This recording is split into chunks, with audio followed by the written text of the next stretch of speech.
Jim. Jim. Jim.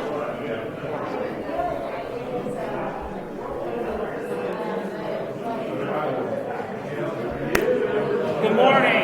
Good morning. We will start the meeting with the Pledge of Allegiance.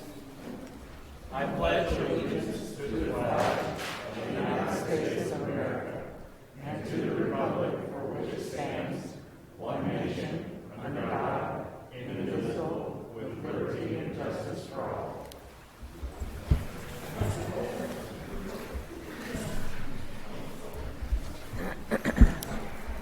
Ms. Beck, this is kind of an unruly crowd. I'm going to expect you to keep everybody in line. I will keep them in line. Don't worry about it. All right.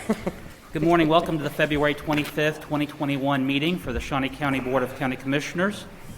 My name is Kevin Cook. I currently serve as the chair. Also, I represent District 2. Joining me today is Commissioner Bill Rippon, representing District 1. Good morning. Good morning. And Commissioner Aaron Mays, representing District 3. Good morning. Morning. As we fill up the room, if there is no longer seats available, there would be some seats available in the front lobby or entranceway, and there is a video monitor there where you would also be able to watch. Madam Clerk, our first item.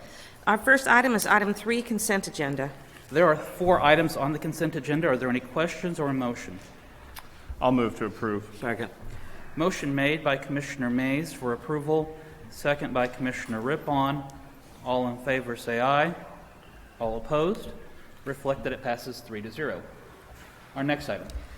Item 4, new business A, County Clerk number 1, consider all voucher payments. Commissioners, this morning we have a voucher totaling $1,067,659.35. 2 highlights on that are under the federal grant, National Business Furniture, LLC, for $15,619.10. That's for the furniture in the emergency management office. And then also under sheriff, an item of leads online is for $13,783. That's for the Select Search Investigation System Service Package. I don't have any additional questions about these vouchers, and I would move for their approval. Second. Motion made by Commissioner Mays for approval, second by Commissioner Rippon. All in favor say aye. All opposed? Reflect that it passes 3-0. Our next item. Item A2, consider correction orders. I'll move for approval. Second. Motion made by Commissioner Cook, second by Commissioner Rippon. All in favor say aye.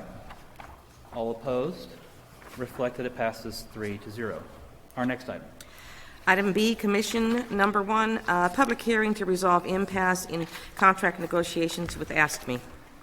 This is a little bit unusual. Typically, the County Commission item is near the end of the agenda.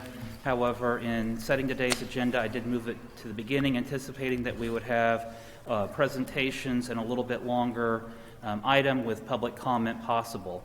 After speaking with a county councilor, we will begin by a motion to open the public hearing. We will then have a presentation from the county as to the outline of this item. There will then be a rebuttal by the union. Both the county and the union are limited to 20 minutes for each of their presentations. The county would then have an opportunity for a rebuttal. The rebuttal is 10 minutes. The union would have a rebuttal time of 10 minutes as well. And then the county will discuss the item. So, and by county I mean county commissioners. So to get us started, I will make a motion to open a public hearing on this item. Is there a second? Second. Motion made by Commissioner Cook to open, second by Commissioner Rippon. All in favor say aye. All opposed? Passes 3-0. Angela, you're up. You might wait till the train goes by. Just Okay. Need to go on very slow. I think we're good. all right. We're good. Yeah, I think you're good. Good morning, Commissioners. Angela Lewis with Human Resources. Today's public hearing is the final step in the statutory impasse resolution process. After hearing from representatives of both management and the union pursuant to KSA 754332, the governing body shall take such action as it deems to be the public interest including the interest of the public employees involved.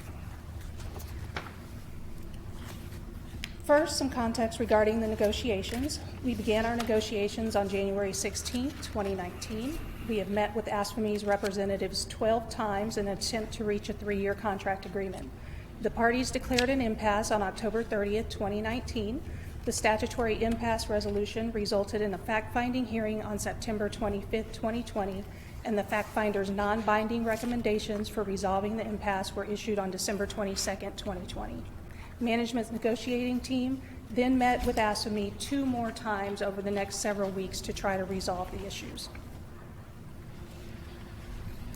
Our management's primary goal is safety. Since the negotiation of the last 3-year contract with ASFME, there have been several serious incident and employee injuries. I'll give you 4 examples of those injuries as we proceed through the presentation. Management's post-accident investigations revealed a common theme. Many of the serious incidents happened after employees had admittedly ignored existing safety rules. Many of the incidents appeared to follow employees working or operating too fast under the conditions. The first example is on March 17th of 2017. There was a highway rollover accident involving 3 solid waste employees. All 3 employees were injured. None of them were wearing seat belts. It's undisputed that the driver was traveling at a high rate of speed. The workers' compensation cost from the accident totaled $382,561. The truck was only weeks old and was heavily damaged.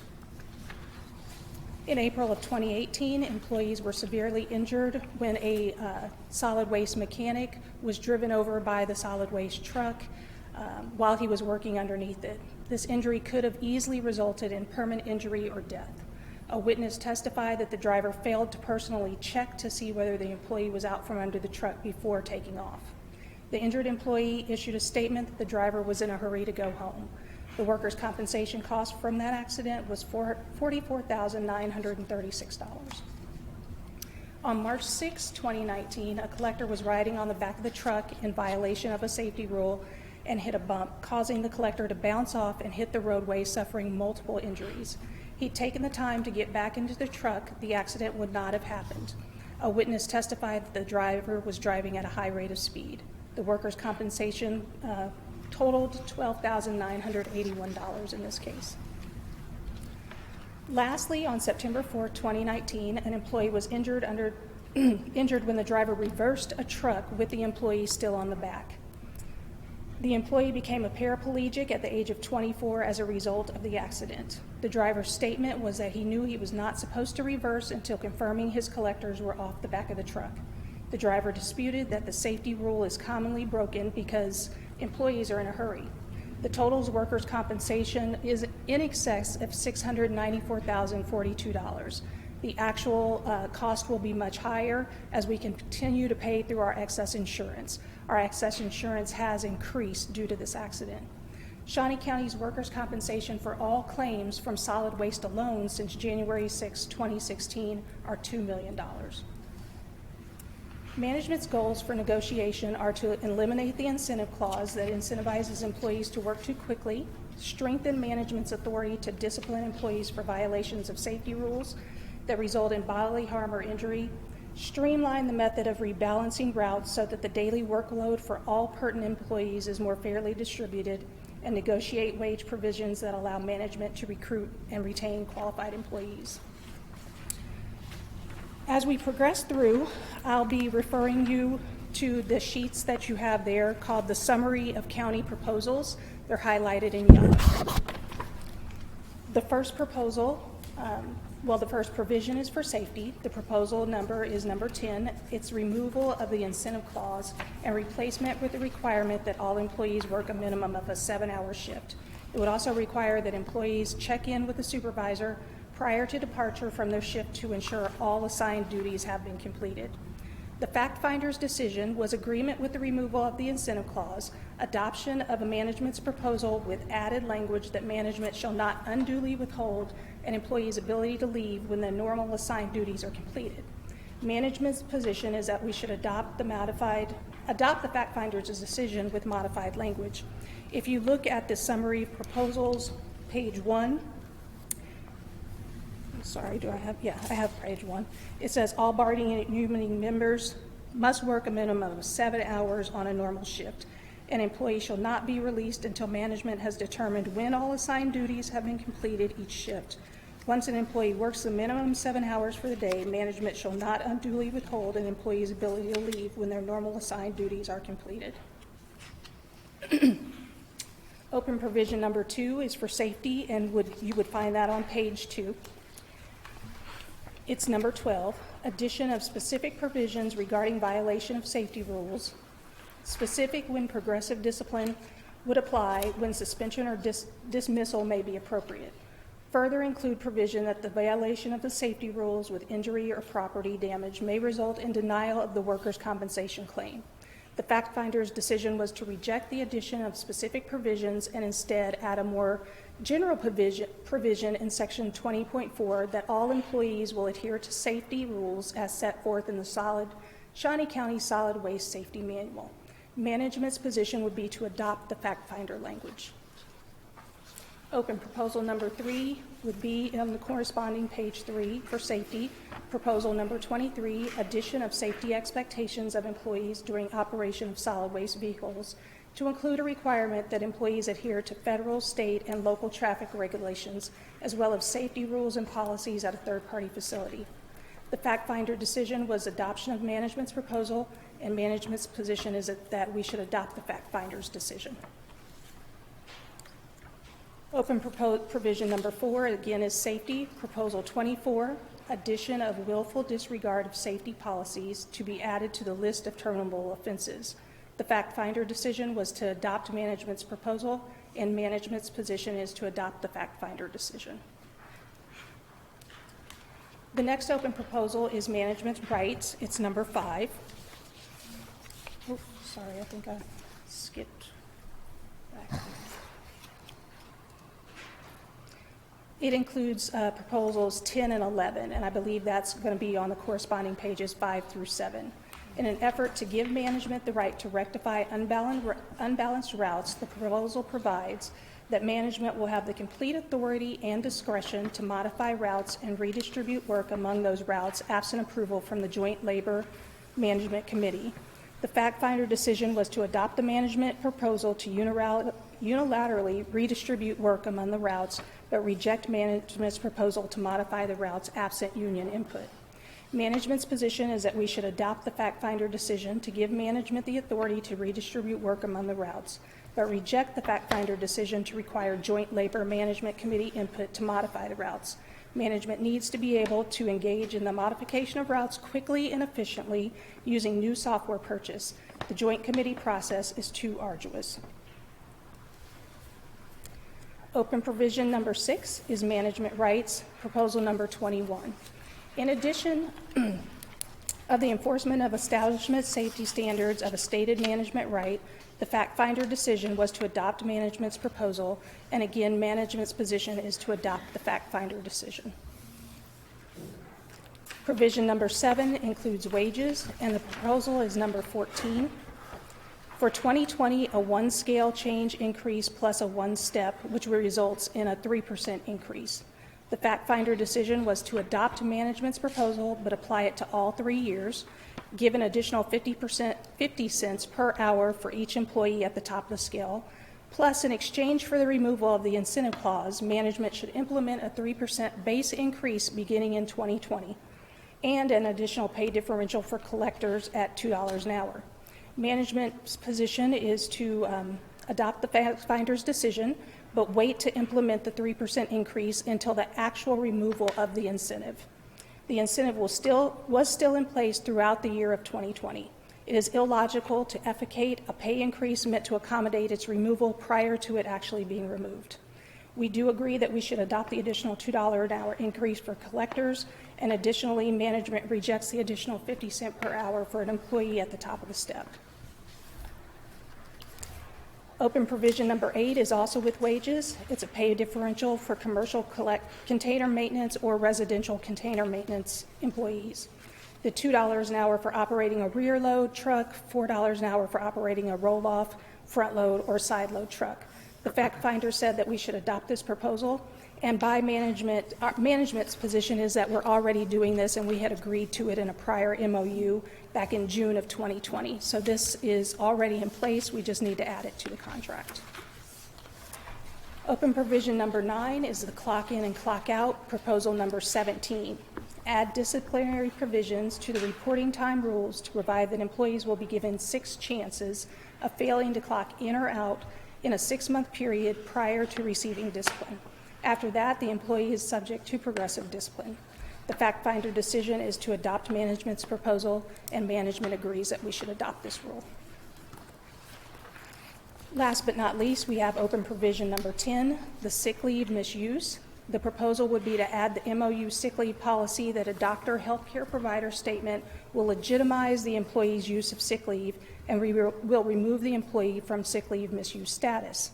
The fact finder's decision was to adopt the union proposal, but specify that the doctor, healthcare provider statement must include that an absence due to medical condition should be excused.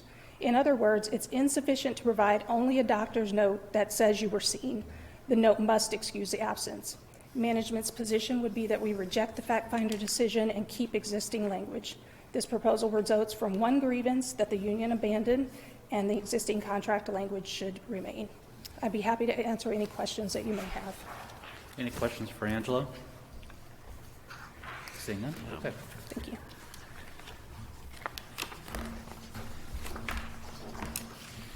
Is there a representative from the union body that will be speaking today? Come on up.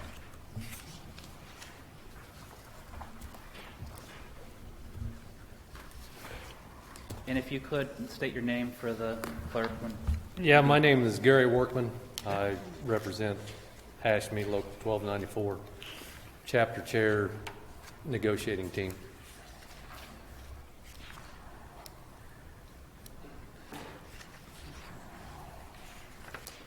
Go ahead and begin. Well, I don't have anything like that to give to you today, but what I do have, I'd like to go through some things that we were dealing with in negotiations that we feel that should be brought to your attention as to how we've come to an impasse and not been able to get along. To start, we started negotiations January of 2019. This has been going on way too long. We got to a point where we had a few issues that we're not going to agree on. We started out with our negotiating team, with our lead negotiator, and management's negotiating team with their lead negotiator. We go through all the negotiations, get to an arbitrator. An arbitrator, we met with him a few times, still the same team, couldn't come to an agreement. We go to impasse. When we go to impasse, we get to the fact finder. When we get to the fact finder, we have our original negotiating team, and the management brings in another attorney. We objected to this. We weren't given a chance to bring in another individual to negotiate on our behalf. It's been going on too long. So with that objection, we moved forward. We need to get this done. So we go through all the fact finder stuff, give all of our information. The fact finder comes back with their opinion. And I don't have near as much as what management has to point on, but a few things that I'd like to point to is, if you can go, do you guys have the fact finder's finding in front of you? You can go to begin, would be page 9. Halfway down where it says implement the 3% increase for giving up the incentive. In our opinion, our biggest asset that we have working for Shawnee County Solid Waste is that incentive. You know, nobody aspires to grow up and be a trash man. But if you can go to work somewhere, put in a good day's work, and go home and get paid your 8 hours, that brings people to work. And it gives your customers an expedient service. When we presented all our information, we conceded the 7 hours, but we wanted the 3%. We wanted the 3% implemented before the 2020 step plus 1%. Now, originally, the union asked for a step plus 5%, or a step plus 3%, which would be a 5% raise for over the next 3 years. So that's our major concern with the 3%. On January 7th, in our initial meeting to discuss the fact finder's findings, we conceded everything that the fact finder found in management's favor. We conceded all that. We just wanted some explanation as to what the 7 hours is going to entail, what the assigned duties are going to entail, and even conceding the management having the authority to redistribute the route and redesign the routes as needed. That's all we asked for, was a little bit of definition. And when we come to the 3% that we were supposed to get, management initially asked for us to give up our language on the sick leave for that 3%. So that was the end of that meeting. We had conceded everything and then got to, in our opinion, what management should have conceded to us, and we're manipulating it. We feel management manipulated that, moved the goalpost a little further down the road. So that's on the route completion. Where it was conceded was the 7 hours of work is highlighted in basically an employee must work 7 hours and be released upon completion of assigned duties. That turned into I have the Shawnee County proposals of 119, 10-2 route completion. Everything in the red replaced a sentence and a half. We just feel that that's unreasonable. You know, we keep moving the goalposts on that. And that's what we feel that we've been dealing with through the whole thing. If you can go to the management's rights, page 10, concerning the recreation of the routes, we feel it's very important that there be a labor management team trying to design the routes to find out what's the best to equal things out. We've done that before.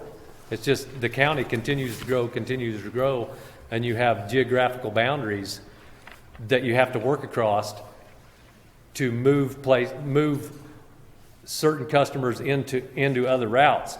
We agreed to the language that management would have the right to do that with a joint committee doing that. We didn't want management just to be on any given day decide that, okay, today we're going to put this on this route and tomorrow we're going to put this on this route.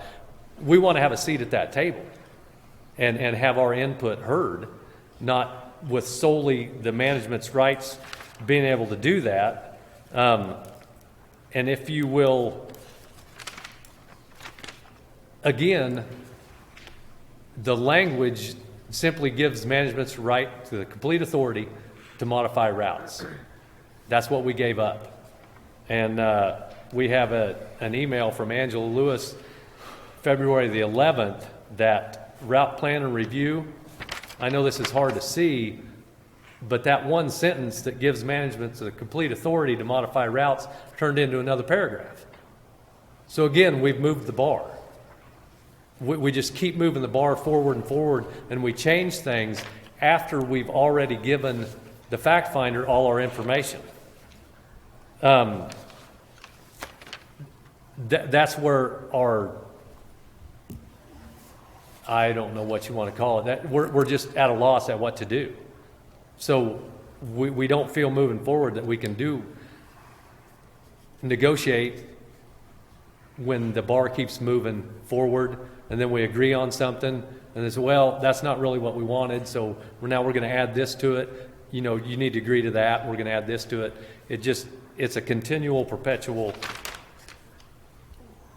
we're at a loss at what to do. So in moving a little bit forward into the fact finder's findings, the sick leave, I'm looking at page 16. The reason that we proposed the doctor's note with the sick leave, we feel that if an employee gets himself into a situation where he's under sick leave misuse, he's required, if he calls in sick and continues the pattern, he has to go to the doctor and bring a doctor's statement. He has to do that per a sick leave letter that he gets, letting him know that he's on sick leave misuse. All that we want in that is if you're requiring an individual to go to a doctor and get a doctor's excuse, that it excuse you for the day. Our whole sick leave section pertains to employees won't be disciplined for legitimate use of sick leave. The grievance that Ms. Lewis alluded to, that employee quit before that grievance was done. So if we don't have an employee to grieve or push a grievance, you withdraw the grievance. Now, that's up to you whether management won that grievance or not. But that's the reasoning behind that language being in the contract, solidifying that a doctor's note provides legitimacy. Because further up in our sick leave, it simply states that a doctor's note provides legitimacy. And no employee shall be disciplined for legitimate use of sick leave. We just want that in the contract. If an individual gets himself into a position that he's on misuse of sick leave, that he's required to bring a doctor's note in, but it won't alleviate you from further discipline. It just doesn't make sense to me. I'm pretty simple, but I don't know where that would make sense. So that kind of goes to the sick leave misuse that was alluded to earlier. If you can turn to page 23. It's the final page of the fact finder's findings. When we started this in January 20, or January of 19, we were negotiating a 3-year contract. For 20, 21, and 22. Management had proposed to us that they want a 1-year contract because we're here. We feel that a 1-year contract would be, in essence, a waste of time. We've spent way too much time to get to be here. If we settle on a 1-year contract, we would theoretically have to start negotiation tomorrow for the next 3-year contract. So with the fact finder's finding, they suggest a 3-year contract. That's what we ask for. And with that, on the wages of the 3%, it's of nobody's fault other than not being able to come to an agreement that we're right now settling a contract that should have started in 2020. That's why we feel that the initial 3%, as the fact finder stated, should be implemented before the step plus 1% raise. And that's what we're asking. That's kind of where we're at on the wages and a 3-year pertaining to a 3-year contract, is we would like that initial 3% to be implemented before the step plus 1% of 2020. That could be done. We would like to see back pay back to July 1st of 2020.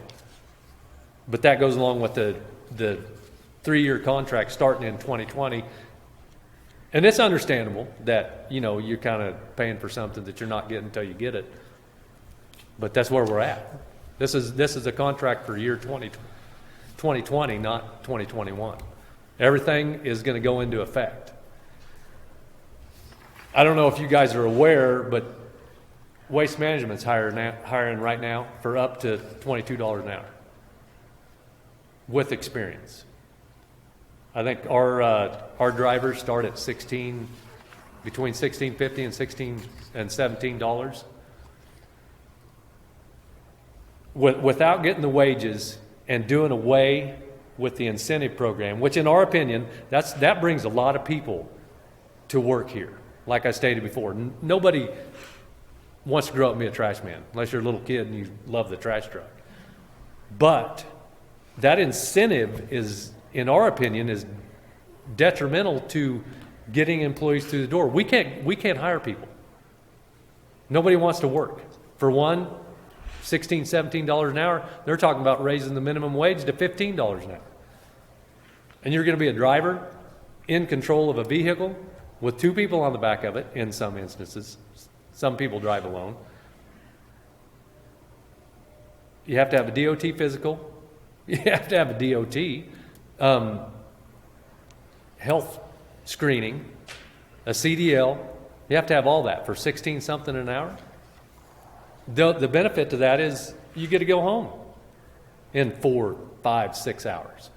But things are getting heavier and heavier. People are working a little bit longer.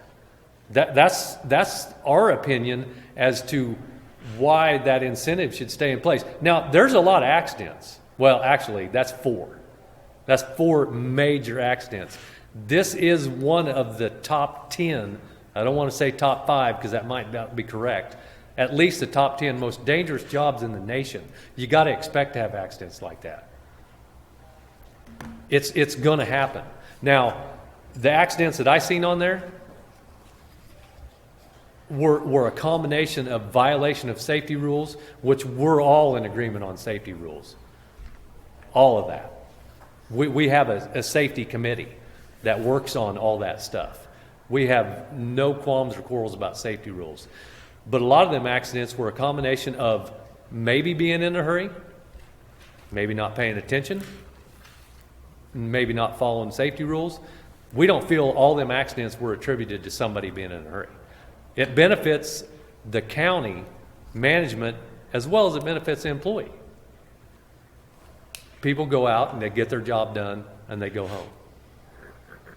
Again, the language of working 7 hours and will be released upon completion of assigned duties turned into another paragraph explaining of what needs to happen. The goalpost got moved further down the road. That's why we're here. You guys make the decision. You have all that information in front of you. We just feel that our position keeps being moved further and further into a defensive position. With that, I yield my time. Questions? Not yet. I do have just a couple of just brief questions. Is safety an important issue for the union, for its union employees? Absolutely. We sat on a safety committee with Bill Sutton. And in the 4 instances that were mentioned by management, the speeding on the highway with employees on the back or not wearing seatbelts, the turnover accident, the mechanical driver that was under the vehicle, the individuals that were riding on the back of the truck and fell off at a high rate of speed, and the employee that was now a 25-year-old quadriplegic because he was on the back of the truck when it was backed into a item. Mm-hmm. All 4 of those incidents relate back to safety and in a rush to get a job done. Does the ability, if I can get my job done in 4 hours or 3 hours, but be paid for 7 or 8, doesn't that contribute to somebody maybe not following all the safety rules that are in place? Absolutely. So yes, it does. Wouldn't it benefit the county to say, take your time, slow down, don't be in such a rush, your life means something? I think that it would benefit our employees for the safety to not be incentivized to do their job as quickly as possible so they can be paid for 8 hours or 7 hours while only doing 3 or 4 hours of work. I would agree with that. That's we can push safety harder than we push it. Because I think that seems to be one of the major incentive clauses that we're discussing here. And again, that was one question. The second question was whether or not there was a email from the union representative to the management outlining a request before we came to today's hearing, and that agreement was accepted by management and then rejected by the union after it was accepted. No, I'm sorry, I can't speak to that. All right. I can't. Commissioner Mays? I got a copy of it here. On January 20th, we have a letter signed by Jennifer Schmidt that says the union would like to make sure that you and your team are aware of what the union is exactly the union is accepting. Attached with this letter is exactly what the union agrees with, and this is our final agreement. If the county does not agree, then both you and myself will present our cases to the county commissioners on the same day. Well, we did agree to that. Did agree to what? To the final offer that was attached to this email, to this letter. All of the fact finder's findings, you agreed to that? No, this is what it says here. Attached with this letter is exactly what the union agrees with, and this is our final agreement. So we accepted the agreement that was offered in with this. Okay. And then, from what I understand, the union then said, hold on, we're not going to agree that. You wouldn't, it sounds like you wouldn't take yes for an answer. Well, you're going to have to let me know what was attached to that. Because right off the top of my head, I don't know what's attached to that. You're asking me a question I don't have an answer to. Okay. Well, are there other questions? I believe that attached to that, from my understanding, was we were agreeing to what the fact finder found exactly. Is that correct? I believe that Ms. Schmidt is I don't present. have it in front of me, but it was the way that I interpret this, and I think that most people would, is this is our final offer from the union to management. Mm-hmm.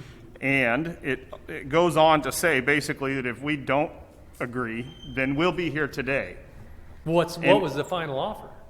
I don't have it with me. Actually, I've got a portion of it. I do have it. Okay.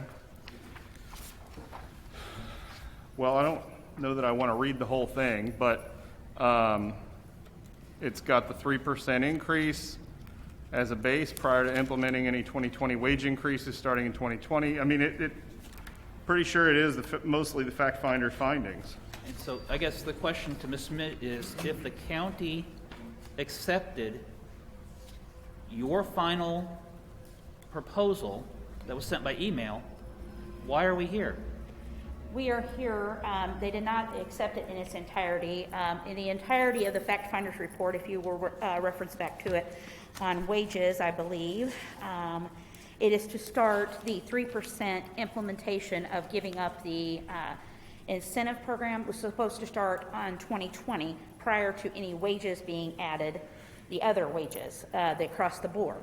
That's what we agreed to with the fact finders in its entirety. That's what our team said. Management came back and said that they weren't willing to do it until February of this year, 2021. That's what we didn't agree to. Also, there is, on the fact finders report, they said that we are to have, what Mr. Workman was addressing, that we are supposed to work with management to do the route distribution and reclassifying, doing what we need to do there. They don't want us involved, and you actually have that documentation that was sent by Ms. Lewis that says that they want to do the route stuff themselves and then give us 7 days to object to anything, implement it, and then they're going to come back and in that 30 days either change it or do it, and there's no more conversation about it. That is going against past practice and also what the fact finder had agreed to. That's what we didn't agree upon. Everything else, we were in its entirety, we were agreeing upon. Why would there be a 3% retroactive when the incentive was in place during that entire period if the 3% is tied to giving up the incentive? Because we were not in agreement. They were not willing at contract negotiations to give up anything. Nothing. We asked them, well, since you're asking for this incentive program to be, taken away, what are you willing to give? They said absolutely nothing. Okay, if you go back to the fact finder's report, she is in her 36 years of being a fact finder, never known anyone to not give up something in contract negotiations. Okay, with that being said, I have it myself, tit for tat, what can we work with, what can we have this, can you work with us? They were not willing to do so. But by the same token, was the union not willing to give up the incentive previously? So the union did not give up the incentive, but you're asking for the county to go back to a retroactive period that the union had not given up the incentive. Why wouldn't we start the incentive and the increase at the exact same time? Again, tit for tat. Mr. Cook, we actually offered 6 hours to them, and we've tried to work with management and contract negotiations to give up the incentive program. So therefore, in our opinion, the willingness to work with management and give them what they want and their unwillingness to meet us in the middle, that's where we feel like that should be put in place, because as the fact finder outlined, that is something that needs to be done in 2020. We agree, because we did try to work with them in contract negotiations. So. Are there any other questions for Ms. Schmidt or union? And I don't know. I just go back to the fact that this appears to me that this was a final offer. If we accepted the final offer, which I was unaware, if we tried to change this and then say we would have accepted, that's a different story. yes, But there's my interpretation at the time when we had the conversation with our folks was, we're accepting your offer verbatim, exactly what was written. So, please tell me if we tried to move the goalpost, that's fine. I guess that's why we're here today. Yes. But my understanding was when we talked about it in executive session, and I know I shouldn't probably say that, but we had discussed accepting this in its whole. If I'm not mistaken, that's the way I remember it. This hearing does have an opportunity for management to rebut and the union to have a final rebuttal as well. So perhaps management during its rebuttal can address that. I do have one more thing, sir. One of the things that when he addressed the 3-year contract, we've asked for the Kansas statute of the 75.-4332 for the best of the public, as well as the employees, that we make sure that we get that 3-year contract. That way we don't have to go taking people off the routes and taking them away from their job to have a 3-year contract, or to have another contract negotiation. So we're asking for that to be put in there as well for a 3-year. One question I did have, doesn't the ability for it to be limited to 1 year benefit the union?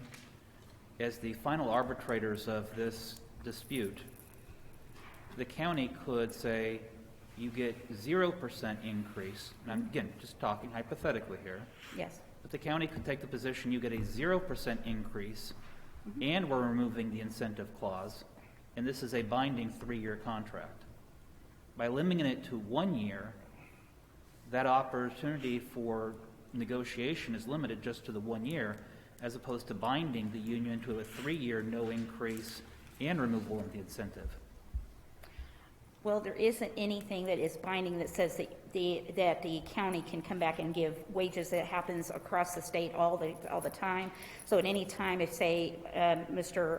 Crowell has discussed having a wage study done, there's nothing that stops any laws or any statutes that stops you guys from implementing even more salary if necessary. We just want to ensure that, number one, we're not back at the table again, going through this long process again, hopefully never again, and that we have it set where we have our salaries set and everything put in place. Reaching this point of impasse is frustrating. Absolutely. And I don't know that in the entire time that I've been a county commissioner, this may be the first time that I've sat as the Board of County Commissioners as impasse. Historically, management and bargaining unit are able to reach an agreement before we even reach a fact finder. I do recall us having reached fact finder with other bargaining units, but from that fact finder, we were able to reach an agreement for the final contract. And again, this is the first time that I can recall. If it has, it would have been at the very beginning of my term as a commissioner, where we had to go all the way to impasse and issue a decision as the Board of County Commissioners. And I truly hope that we do not have a repeat of this in the future. I agree. And in our good faith, Mr. Cook, we did try to, again, fact finders with all the management's approach, everything that they won a big portion of things in here. We tried to work with that. We want to stress that to the commissioners. We did. But then again, like Mr. Workman said, then came back with even more language change and more things. I mean, that's kind of hard to work with when we're already saying, hey, look, this is what we're going for, and then you're coming back and saying that you're accepting it, but that's not the case in its entirety. I mean, ultimately, there's many a judge, and when we sit as this board as the final decision on impasse, we sit as a quasi-judicial body making a decision. And there's many a judge in Kansas and across the country will say the only time they know they made the right decision is when everyone is unhappy. And so I anticipate that at the end of this process, no one will be happy. And so, again, I hope that we are able to reach an agreement. So, Thank you. You say that. I hope that everybody is at least happy with certain components of what we agreed to. And I think there will be good things for everyone, I think, when we get done with this. But You done with me? yeah, we want to allow management to have a rebuttal, and then the union will have a final rebuttal. All right, thank you. Good morning again. I think there is one way that we can all be happy, and the one way to make us all happy is to make this a 3-year deal. I know that historically, Shawnee County, when they got to this point, it would be a 1-year deal, but management is open to a 3-year deal in this case. So if they're agreeable to that, we would take a 3-year deal. Just a couple of points to bring back up. First, I'd just like to say the men and women at Solid Waste do an excellent job. I am a patron. My trash gets picked up every week, and they do deserve to have good wages, and I think that they do, but we all agree that we need to look at our wages. And our wage study kickoff call does happen today. So we are looking at those wages across the board, not just for Solid Waste, but for everyone, and I'd like to just have that be on record. The other thing, a statement was made that the management did not want union at the table for the route completion. If you look at page number 6 of the management open provisions, number 5, it discusses the outline there. And in the second paragraph, it talks about upon completion of the preliminary plan, management shall send the preliminary plan to the union for review. The union shall have 7 days from the receipt of the preliminary plan for comment. All comments must be submitted to management in writing within 7 days of time frame. So there is not a point where we're not inviting the union to the table there.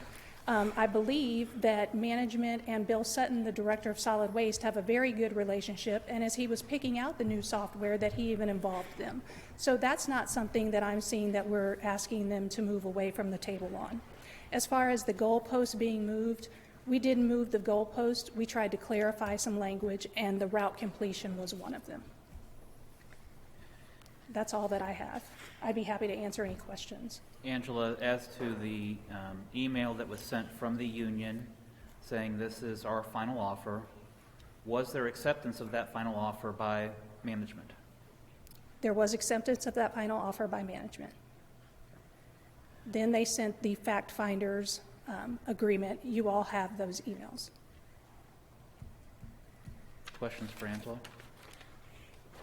So just to clarify, so when we accepted this offer, were there any modifications to the offer made by the county, by management? There were modifications as far as clarification, which they asked for on a couple, I think two of the proposals, one of them being route completion.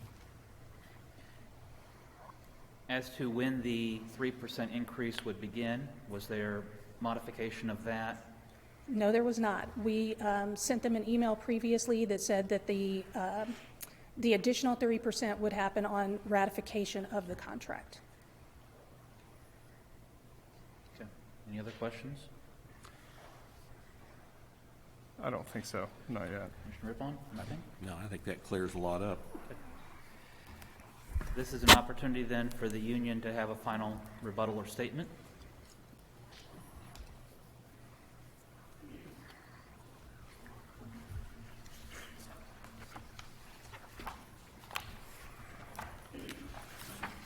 Logan.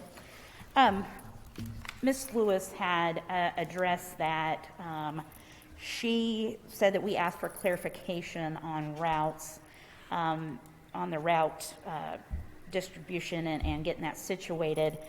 There was discussion, but never any clarification asked on that. The only thing clarification-wise we had asked about on was assigned duties. We wanted to make sure that we were mutually understanding based on, and I, gentlemen, do have that outlined, where two previous directors had outlined what assigned duties meant, which is the duties of their route, meaning washing their truck, doing those things. And so that's what we wanted clarification-wise. Also, the wages, because they said that they accepted that, but again, that is not the case. They came back and said that they would accept the 3%, but it would start in the July of, or not, I misspoke, February of 2021. But according to the fact finders, is exactly what we agreed upon. I mean, we said we were willing to do in its entirety. It talks about going back to January of 2020. So with that being said, there's where we had the issues. As far as everything else outlined, we were good. And in fact, we were good on assigned duties. We got the clarification we needed on that. We were okay with that. We're willing to give them the 7 hours they want. We're willing to ensure that the safety is being done, make sure we meet. We just want to make sure that, one, the salary, the wages is implemented as it should be, we believe, and we're asking for you to do so, and as well as us still maintaining past practice of making sure that we are involved in the route distribution. And also, she says that there's not an outline, but you guys do have the documentation where Ms. Lewis sent. It's about, it was sent on 1/19, I believe, that talks about that they're going to do 30 days. They're going to give themselves 30 days, but only give us 7 days to look over all the routes. And if I think it's like 20 or 25 routes. Don't quote me on that, and I apologize for that. Sorry. That is a lot of routes to look over and ensure that it's done properly. And giving us 7 days is not, in our opinion, very much time. That gives us 7 days. That's not business days, that's calendar days as outlined in our MOU. So that's where we're asking for them. We're not trying to stop them from changing routes. We just want to make sure we're at the table, making it fair and equitable across the board for everyone. So that's where we stand, and I just want to make sure we clarified that on some of that, okay? So, Mr. Chairman, I have a question on the route, the route modifications. So it sounds like part of the, I don't want to say fear, but part of the sticking point is that there's a fear that it's going to be modified continuously and create problems. Is that sort of your interpretation? I mean, is that your position? I guess based on what Mr. Workman said, it sounded like by the union's position is based on the fact that if management has sole authority to rebalance the routes, they might do it too frequently and create more confusion or... Well, they do have the right to modify daily, and they do. I mean, that's a management right they have. That's not the issue. The issue is that these folks bid on these positions, and they're wanting the availability to do it every 6 months, which would totally change, in our opinion, the outline of what that person bid on. And so if we open those doors, then it's going to have to, we're going to have to come to an agreement of maybe possibly rebidding, because, there's people that's been here for many years, 20-some years, that, they busted their butt. They want that better route, and if they bid on this one route and then they change it and make it 10 times harder, some of them are getting up there in age, that's what they work that seniority for, to have a nice bid or, stuff like that. And I think that's kind of the concern, is that maybe it's, seniority factor of making sure the routes are good, it's things like that. They're asking for every 6 months to evaluate that. And again, we didn't object to that. We objected to, hey, the union needs to be involved in that. And it has been a practice for many years. So.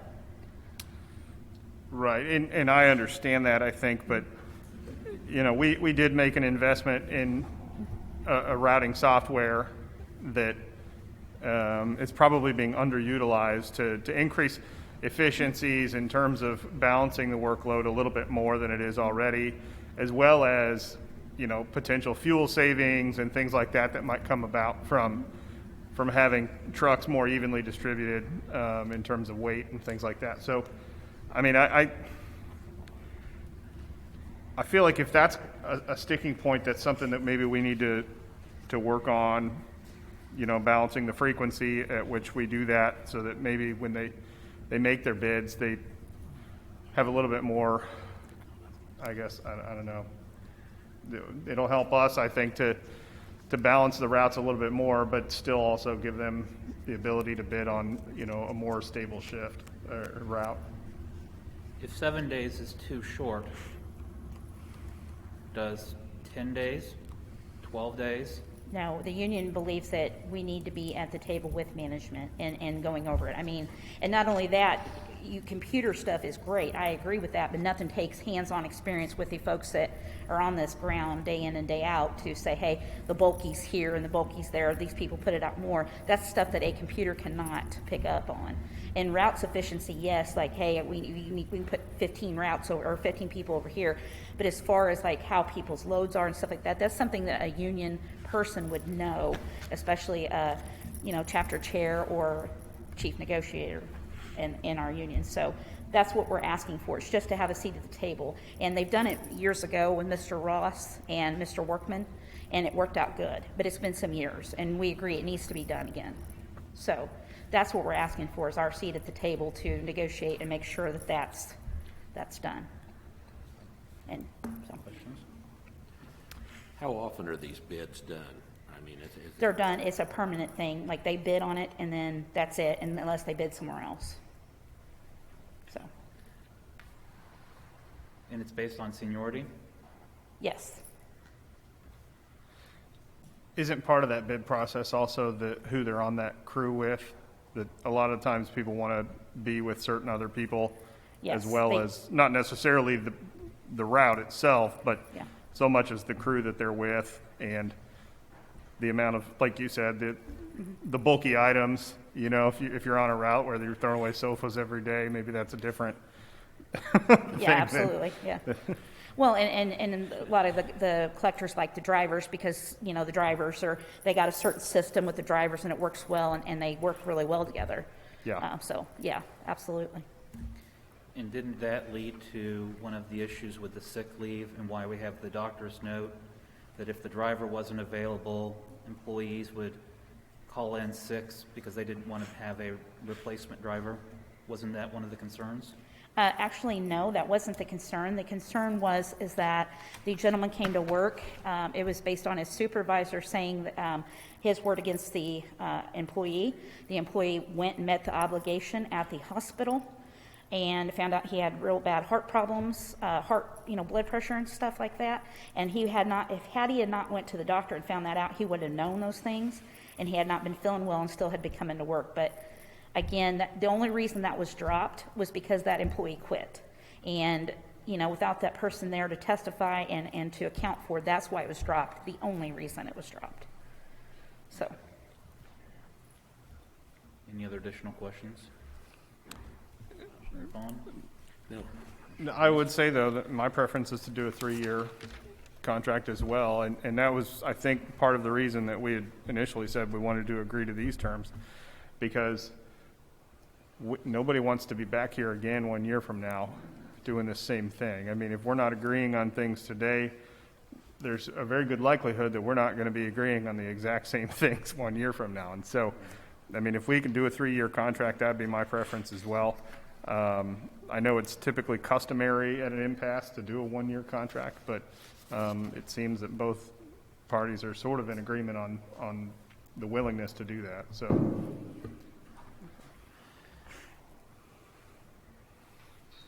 Okay. Anything else? At this time, we would have the ability for the public to comment. My only admonition is, if you are a member of management, your management representative has already spoken, you have given up your right to public comment. If you're a member of the union, your union representative has already spoken, and you've given up your right to public comment, because your union representative is speaking for you. So if you are outside of one of those two groups, we now would have the ability for public comment. Is there any public comment?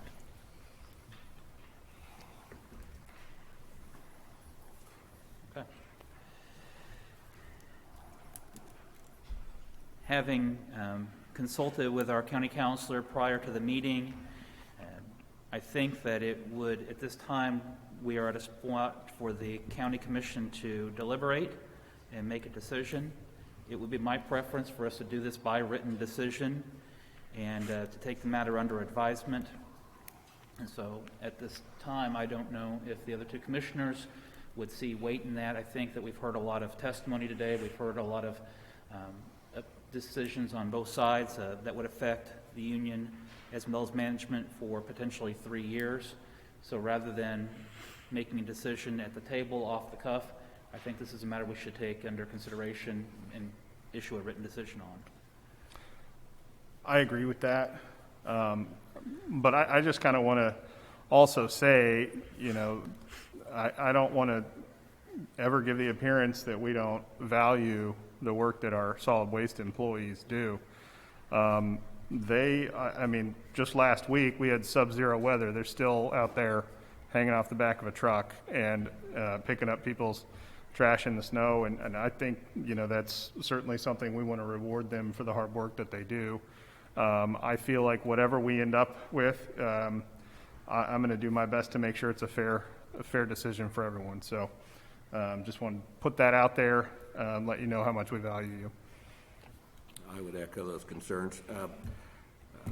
Yeah, I think we're in the right direction here. I too like the 3-year contract, so I think that'd be beneficial to all. Commissioners, do you think that it would be unreasonable for us to have a written decision made no later than 2 weeks from now? I think that'd be sufficient time. Okay. And at this time, I would make a motion to close the public hearing, that the county commission will take the matter under advisement with a written decision to be issued no more than 14 days from today's date. Is there a second? Second. Motion made by Commissioner Cook, second by Commissioner Mays. All in favor say aye. All opposed? That motion passes 3-0. Before we take up our next item, we are just a little over an hour. Typically, we would stand and stretch and have a work break, but since we've got a number of people who've come here for the hearing, why don't we take a 3-minute recess, coming back at 10:07 for us to begin again. So we'll take a 3-minute recess. Okay. Just to stand up.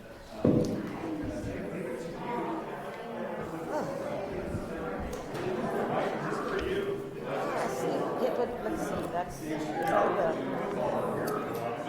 Susie's waving at me. She saw me. She has... She's... Oh, didn't need it. Okay, she just...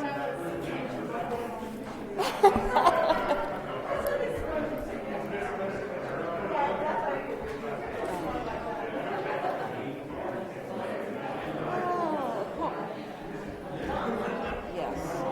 The long one, and it's not even done yet. Oh. No.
Commissioners. Ms. Beck.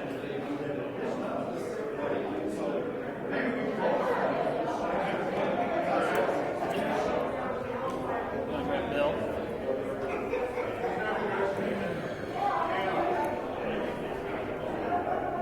Of course, Ms. Beck.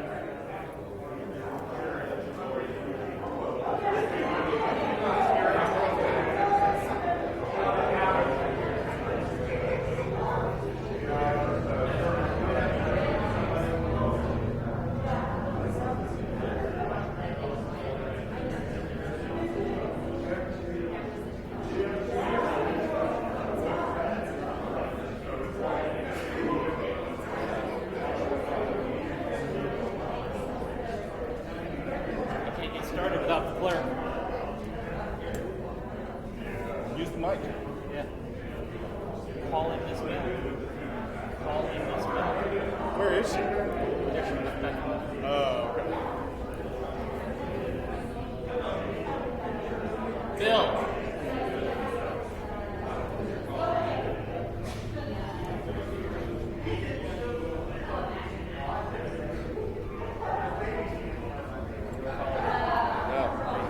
Thank you.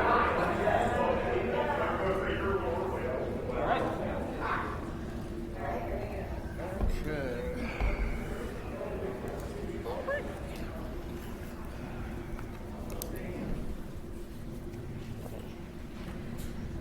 Go ahead. Having taken a brief recess, we are back in session. Madam Clerk, our next item. Item C, Court Administration.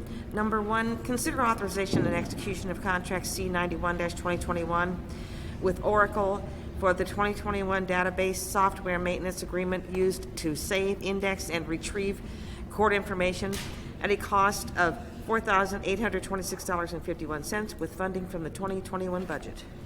Good morning, Commissioners. Lee Welch, Court Administrator, 3rd Judicial District. This is simply an annual maintenance agreement for Oracle software.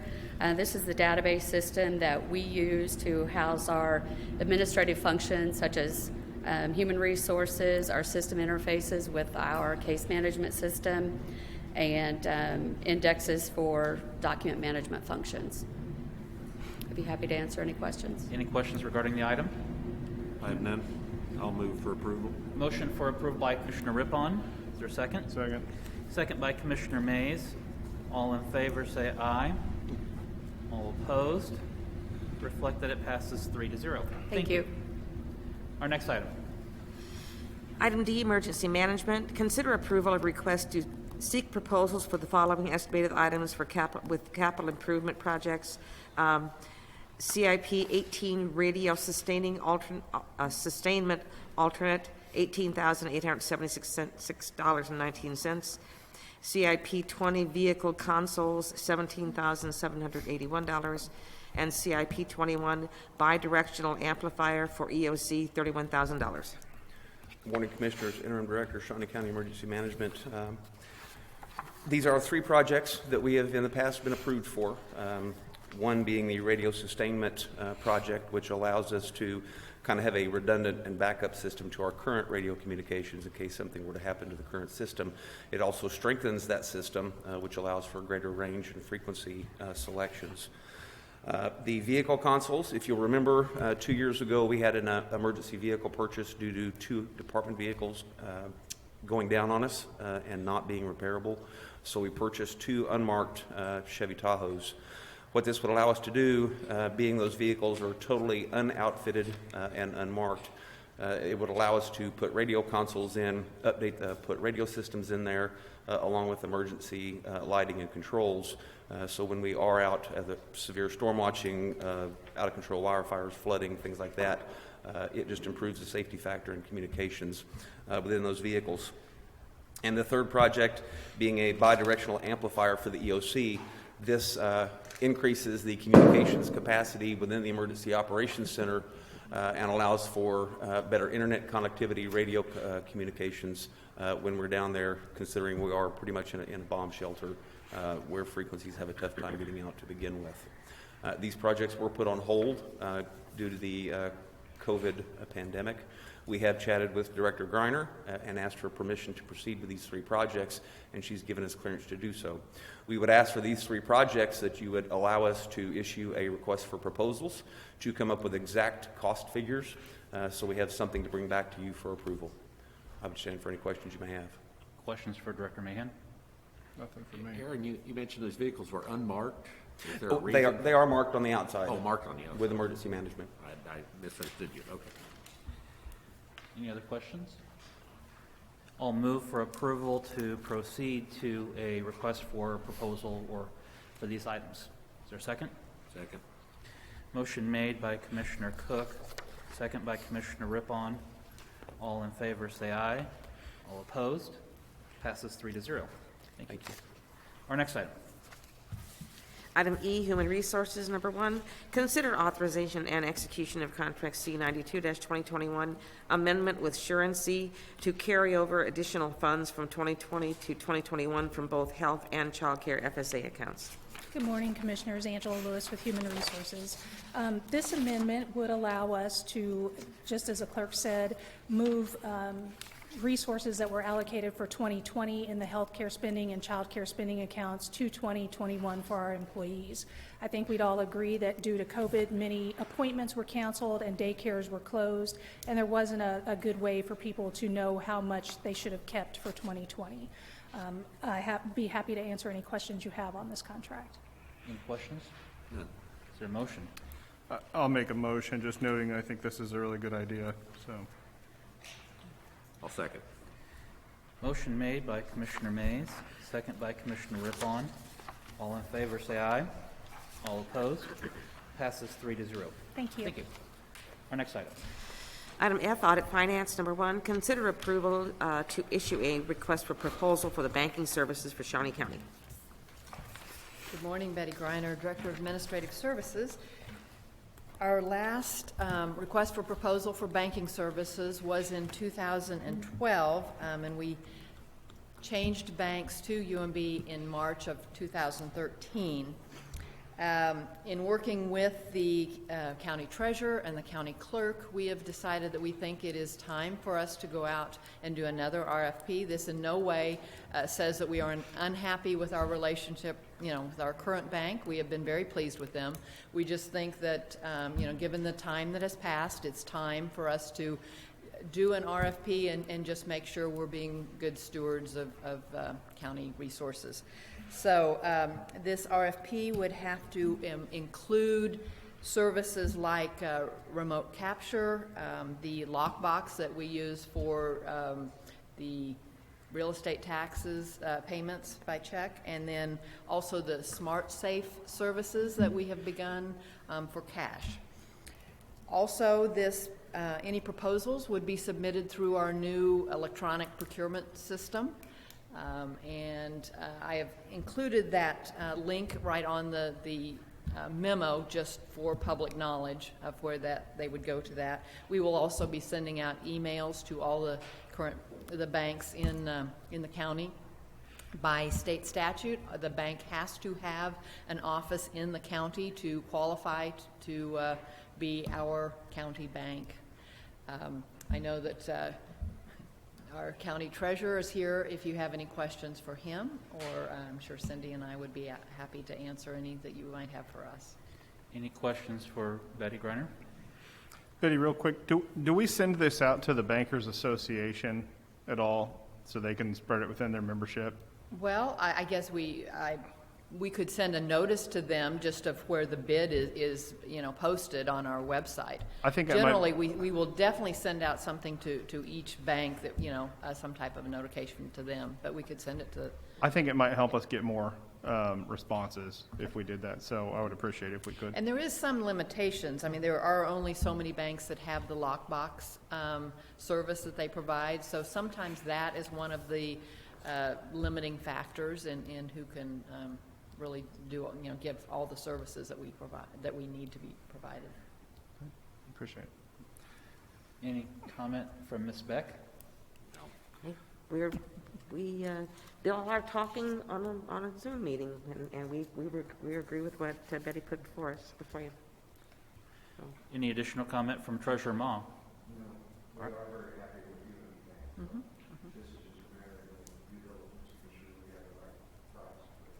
Okay. I'll move to approve. Motion to approve by Commissioner Mays. Second. Second by Commissioner Rippon. All in favor, say aye. All opposed? Passes 3-0. Thank you. Thank you. Our next item. Item G, Information Technology, number 1, consider authorization and execution of contract C93-2021, a 3-year agreement with Cox Business to renew 11 data network connections, 9 parks and recreation building locations, 1 health department location, and 1 location located in the Shawnee County Courthouse, at a total monthly cost of $1,573 to be funded from the departments served. Good morning, Commissioners. Mark Price, Information Technology. As Mrs. Beck said, this is just a renewal of our existing contract. It does result in a savings at all the locations. If you have any other questions, I can answer them. Any questions for Mark? Have none. All move for approval. Is there a second? Second. Motion made by Commissioner Cook, second by Commissioner Rippon. All in favor, say aye. All opposed? Reflected, it passes 3-0. Thank you. Thank you. Our next item. Item H, Parks and Recreation, number 1, consider authorization and execution of contract C94-2021 memorandum of agreement with Kansas State University on behalf of Kansas Forest Services to combine resources, $5,000 on a 1-to-1 matching grant to assist Parks and Recreation to limit the spread of invasive plants on Shawnee County parklands, with $5,000 available in the Building Maintenance Fund. Good morning, Commissioners. Tom Hammer, Parks and Recreation, here this morning for authorization of a contract with Kansas Forest Service to, which would provide us $5,000 matching funds to assist with control of some invasive woody plant species we're dealing with in some of our open parks, which feature woodlands, grasslands, those sorts of things. I can answer any questions you have. Is this mainly honeysuckle? Grants in the past that we've had with them have targeted honeysuckle only. They're worrying a lot more these days about calorie pear, which originated as Bradford pear, or some of those species that have been common landscape plants. Those have escaped and become pretty invasive. So this one actually targets those a little more, as well as honeysuckle and other things, yes. Any other questions? Nope. Is there a motion? I'll move for approval. Second. Motion for approval by Commissioner Rippon, second by Commissioner Mays. All in favor, say aye. All opposed? Reflected, it passes 3-0. Our next item.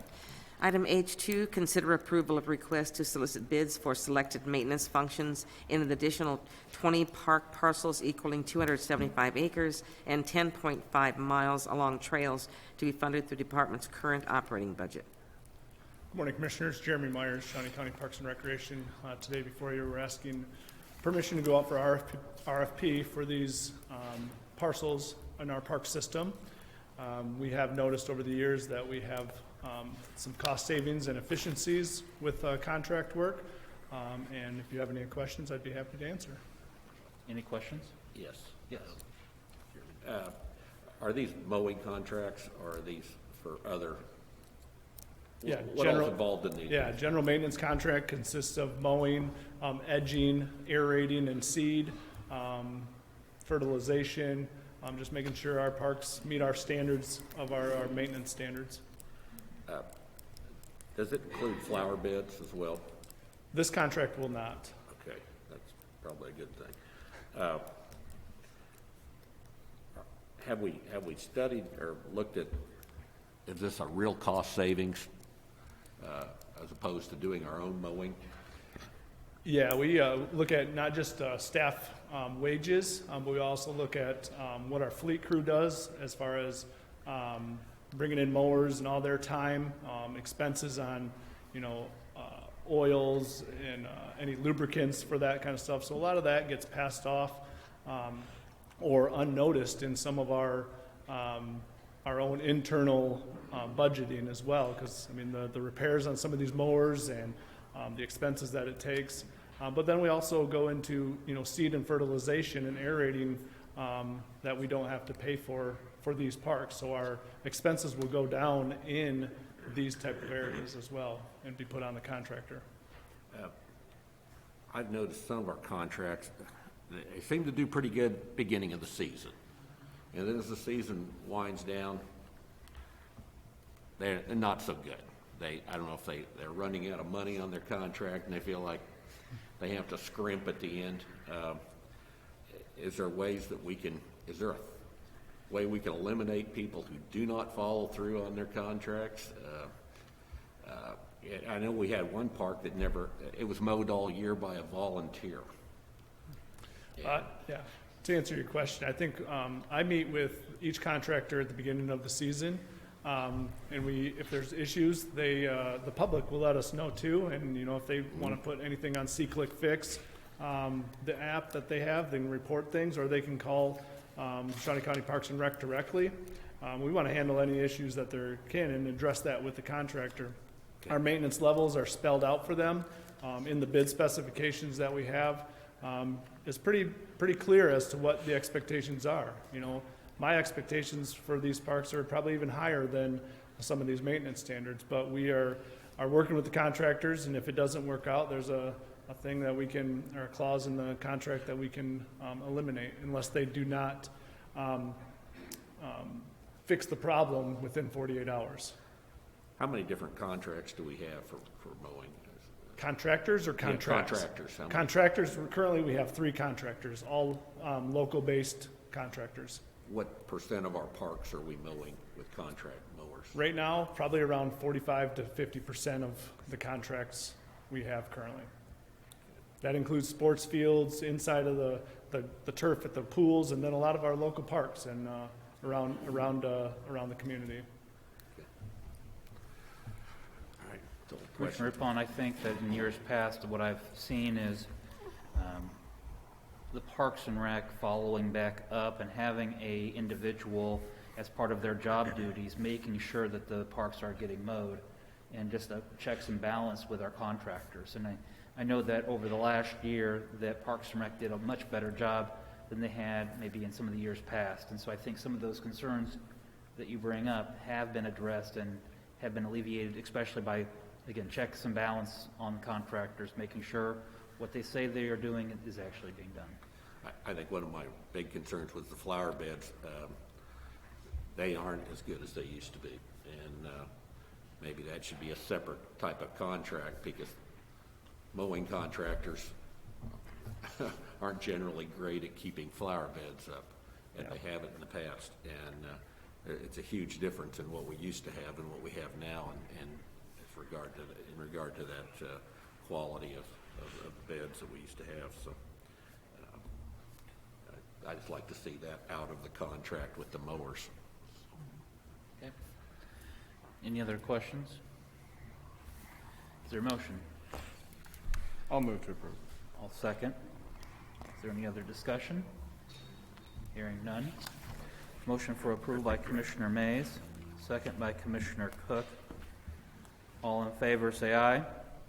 All opposed? Passes 3-0. Thank you. Our next item. Item H3, consider approval of request to award a bid and contract C95-2021 with Nally's Lawn and Landscape to construct a retaining wall at Adventure Cove at a cost of $15,995.49, utilizing the Building Maintenance 3R Fund. Good morning, Commissioners. Randy Luby, Parks and Recreation. Before you today, we're asking your approval to award the bid and the agreement with Nally's Lawn and Landscape. If you recall, late last year, you gave us permission to go out for bid for this project. This project's necessary to help the erosion and washing the sand into the water at our Adventure Cove, and we feel confident that this will do this. Nally's was the low and most responsive bidder. We've checked references, and we're confident they can do the work. Be glad to answer any questions you may have. Randy, the contract has that the work will be completed by April the 9th. Correct. And so this would get us time to have it done before we would open Adventure Cove. Definitely. And we're planning on a big opening for Adventure Cove, right? Yes, we We've had a floatable playground ready to install for the past year. We didn't do it last year because of COVID, so we're hoping for good news coming up that we'll be able to do that. Well, Commissioner Rippon's had his trunks ready for a year. We do have opening ceremony that he can participate in. You will pay for that. Randy, part of the Adventure Cove, and I know this isn't what you're here to talk about, but the floating playground, well, since you're up there, I'm going to ask it anyways. Part of that contract was they were going to come and teach our employees how to install it. Has that happened yet? They will be doing that when we go to install, which would probably be the second week of May is what I'd be guessing. And we're also going to, and we'll come back down to ask permission, we would like them to come back and show us the proper way to take down and store so we know how to do that in the future. And that would be coming back to you at a different time. But they do that service, we're told. So Okay, appreciate it. At the beginning of COVID, we left everything just in the box, didn't even get it out. That way it would be ready to go for this year, right? correct. And we have that stored in storage units to make sure mice and those type of things didn't get in there. So we should be set to roll. All right. Any other questions? I'll move for approval. Is there a second? Second. Motion made by Commissioner Cook, second by Commissioner Rippon. All in favor say aye. All opposed? Passes 3-0. Thank you, Commissioner. Thank you. Next item. Item I, Facilities Maintenance. Number 1, consider approval of request to hire a replacement maintenance tech 1 at an hourly rate of $17.12 plus benefits with the funding from the departmental budget. Good morning, Commissioners. Bill Kroll, Facilities Maintenance Director. This request is to hire a gentleman who has 25 years' experience in the field of maintenance as a technician and a supervisor. I think he'd be a great addition to our team. Needed to get a little bit more than a normal range to land the guy, and visited with Human Resources and Audit Finance, and they both reviewed it and are okay with it. Just asking you for the final approval. Answer any questions you might have. I'll move for approval. Second. Motion for approval by Commissioner Rippon, second by Commissioner Mays. All in favor say aye. All opposed? Passes 3-0. Thank you. Thank you. Our next item. Item J, Sheriff's Office. Number 1, consider approval of request to utilize capital improvement funds for the purchase of 4 2021 Ford all-wheel drive sport utility vehicles off a state contract for a total of $164,544. Good morning, Commissioners. Under Sheriff Hubler with Shawnee County Sheriff's Office. This is just a continuation of our effort to keep our fleet efficient and low mileage for all of our emergency response vehicles. This is off the state contract. I'd be happy to answer any questions you may have. Any questions? I'll move for approval. Second. Motion made by Commissioner Cook, second by Commissioner Mays. All in favor say aye. All opposed? Passes 3-0. Thank you. Thank you. Our next item. Item 5, Administrative Communications. This is an opportunity for any department head, member of the public to address the commission on any item.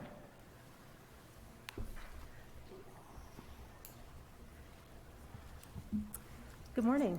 Erin Locke, Health Officer. I am coming to you this morning to give you an update on our vaccine rollout. Overall, it's gone very, very well with the allocation that we've received. So the Shawnee County Health Department receives allocation from KDHE on a weekly basis. We are currently receiving 2,340 doses of Pfizer every week. This is with the allocation of 6 doses per vial.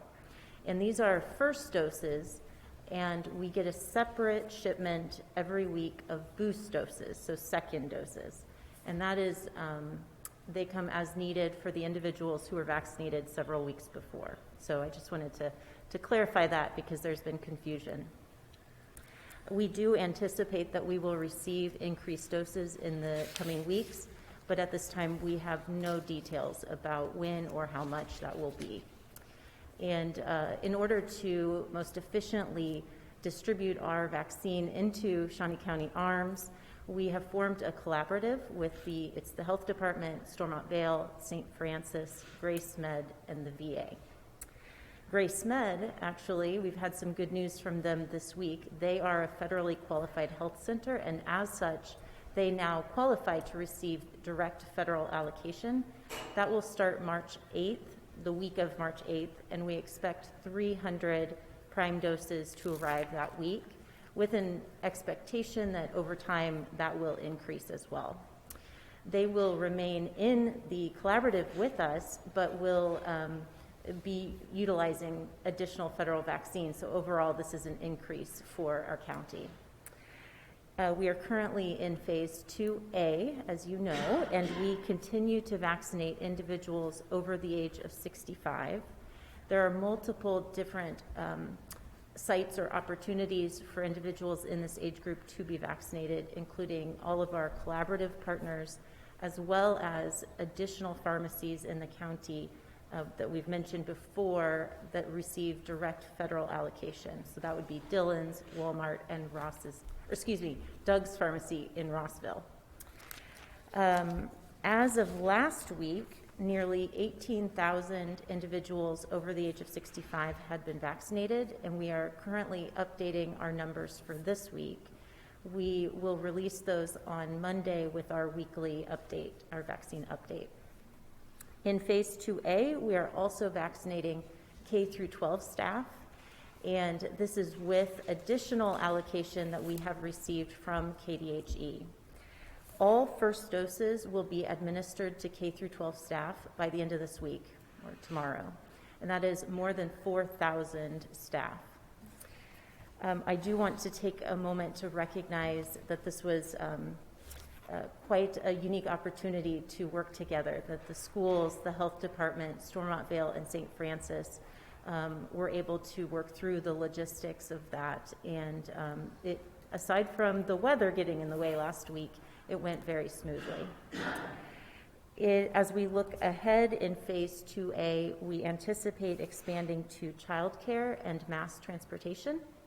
We plan to begin this group next week, and that our estimate is fewer than 500 individuals in these two groups.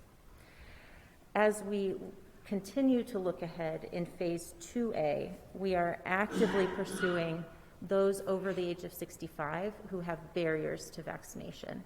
And I do want to be clear that we do not intend to move into phase 2B until we have vaccinated the majority of this group. One of the barriers that we have identified for this group is technology, and in particular, internet access and technology. We do at the health department have a hotline phone number, and I'll provide it. It is 251-4949. This will bring an individual directly to an information specialist at the health department who will help them to complete their interest survey. And we are scheduling patients off of our interest survey. We understand that phone can also be a barrier, and the City of Topeka and Jayhawk Area Agency on Aging, as I believe they presented last week, have partnered and are completing pop-up survey clinics at senior housing facilities. Additionally, the library and many of our local churches with our pastors group have also joined that effort and are assisting individuals in signing up. We understand that transportation is a barrier. We are currently located at Ag Hall and, of course, the Stormont Vail Event Center, and it's difficult for individuals to get to the vaccine, the location. So we have actually already completed several site audits for vaccine clinic outreach, and the offers keep coming in, which is very exciting. We intend to audit all sites that have been offered to us, as well as some that we are actively seeking, but we will place a priority on within the county, we will place priority on sites of need. So Examples of sites that we will be utilizing in the near future include Fellowship Highcrest at Avondale East, the East Topeka Senior Center, and Lulock Senior Center. The senior centers actually provide an additional benefit of they have volunteered to help schedule and transport, so that will be very, very helpful. Another activity, we are actively collecting a list of our homebound residents who simply, as the name says, cannot leave their home even to come to a senior center. And we are partnering with a couple pharmacies in the community who have not yet received federal allocation so that they can assist us in actually going to those homes and administering the vaccine. Further, we are partnering with the DaVita Dialysis Center as they are nurses well trained, and they will be able to vaccinate their individuals who are coming in for dialysis over the age of 65. Anticipate that will be in a couple weeks. We do recognize these are not the only barriers to vaccination that exist, and so we have continued to evaluate our opportunities and our partnerships in the county. And in the future, I hope to be able to update you with additional news. And that's all I have for today.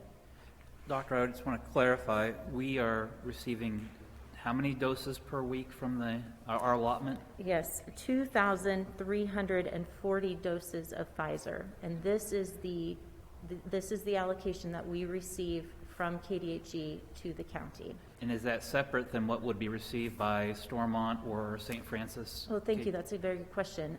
Because the St. Francis and Stormont Vale are in the collaborative with us, they are actually utilizing those 2,340 doses. So that 2,300 doses, that's spread.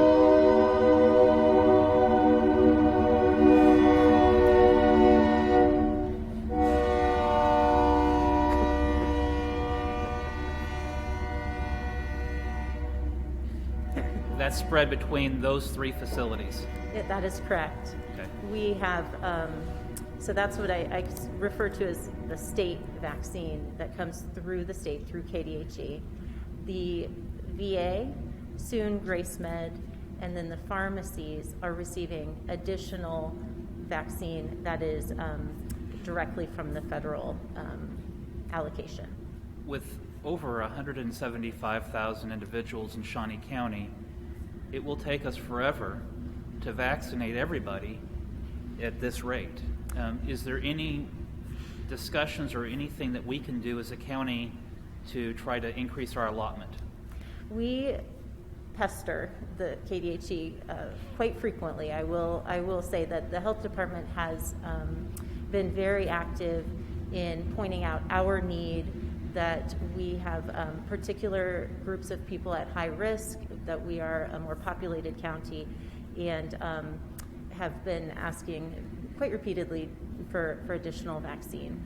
And we do have our plan in place that when we have the opportunity for more, we will be able to expand very quickly. Case in point is the K through 12. They asked us if we would be able to administer to all of our K through 12 staff within a week, and we said, yes, we can. We've got that plan. Let's go. Questions regarding the vaccine? Yes. Commissioner Thon. The Johnson & Johnson vaccine, I understand it doesn't require refrigeration. Is that right? Do you know when we might be receiving some of their vaccines? Thank you. Yeah, the J&J, or the Johnson & Johnson vaccine, is a one-dose vaccine. It's a little more familiar to all of us, and sort of the same vaccine platform we've had in the past. We do not have a specific time, although we are making plans that it might arrive within a few weeks. There will not be very many doses for really anyone. And so in the beginning, we will need to consider where it can best be used. And so, for example, any individual where it could be difficult to track them down for a second dose, consider our homeless shelters, emergency shelters, even perhaps our homebound, where the resources required to reach can be very difficult. A one dose might be useful. As we receive more, we might consider in the hospital because while someone is hospitalized, they would get the vaccine and then they would be covered. As that supply increases, I anticipate it will be frequently in doctor's offices and other locations where it can be very easily administered, but it will be based on supply. All right. No other questions? As we talk about other items than the vaccine, do you have anything to update us on? Yes, actually, I wanted to give you a brief update on our scorecard. And so just to touch on the scorecard from this week, I understand that with the slight bump from 12 to 13, that may have created some anxiety for the community. And I do want to provide reassurance that all of our trends continue to look quite positive, I suppose you could say, encouraging. It is simply a matter of the statistics and the thresholds on this card that we slipped on an indicator that was borderline last week in the orange. It's now borderline in the red. However, we have been reviewing our new indicator, and I am finalizing that this week, and we'll beta test it over the next couple weeks to make sure it doesn't give us any unexpected surprises, and we'll present it to the community maybe mid-March is the anticipated timeline. I believe that many of the concerns that have been raised will be addressed, and it will be based on our infectious disease science and data. I know that I was somewhat perplexed by the finding that we went from 12 to 13 this week, considering that our case numbers went down, our hospitalizations went down, or stayed steady in some cases, but going up, the only thing that I really saw as an increase was unaccounted cause of the infection, and that can either be from inability for us to contact the individual not wanting to provide any information to the caller, or the individual truly having no idea where they received the infection from. So that seemed to be the only factor that changed. Is this a reliable factor, or is that something that we're looking at in the future? You are correct that there can be many different variables that weigh into that. And for your first point, I will say that because the stress on our health system is lower, our public health system, we did make contact with all 186 individuals. So then it does come down to the other two variables. Is the individual who's being contacted, do they know, or do they have truly no idea where they received or picked up the virus, or are they willing and able to share that information with us? And so I suppose a sneak peek at the new indicator is because of the variability in this, we have decided to remove this entirely. So it will be replaced by something that we believe will better reflect the situation. Okay. Commissioner Rippon, I'm sure you've got questions about the scorecard. Oh, thank you. Yeah, I was going to mention the same thing on the contact tracing. It seems at this point, the virus, that becomes less important because it's all over the community. It'd be very hard for anybody to determine where they actually got it. It would just be somebody's correlation at best, probably. But I'm glad to see the scorecards getting a review. Mm-hmm. You mentioned beta tested. Would you explain what that is? Oh, absolutely. So with the different indicators that we are putting together in the new scorecard, I'd like to take a couple weeks to gather that data, essentially make the scorecard while simultaneously making the one that we have now, and just ensure that I can collect all of the data, I can collect it accurately, I can present it in a way that's understood, and that we're not getting something that's just so wild and does not reflect our current situation. My other question was the hospital occupancy rate. Mm-hmm. What's a normal occupancy rate for a hospital? I mean, they have to make money. Is 80%? Is that a Is that a good figure, what's normal there, or I, 90%? in order Is that? to answer that question, I think I would need to actually talk to the hospitals myself about that. I can say from my own personal experience that it fluctuates, and it fluctuates very much with the infectious season, actually. Usually, flu is on us, and the hospital capacity is much higher because of the infectious flu. That has been replaced this year by COVID instead.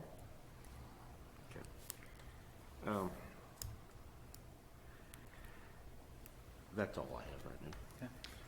Commissioner Mays? Yeah, I'd like to go back to the vaccinations. I didn't get a chance to ask this then, but we had a delay in the shipment of the vaccination last week because of the weather. Did we receive those doses?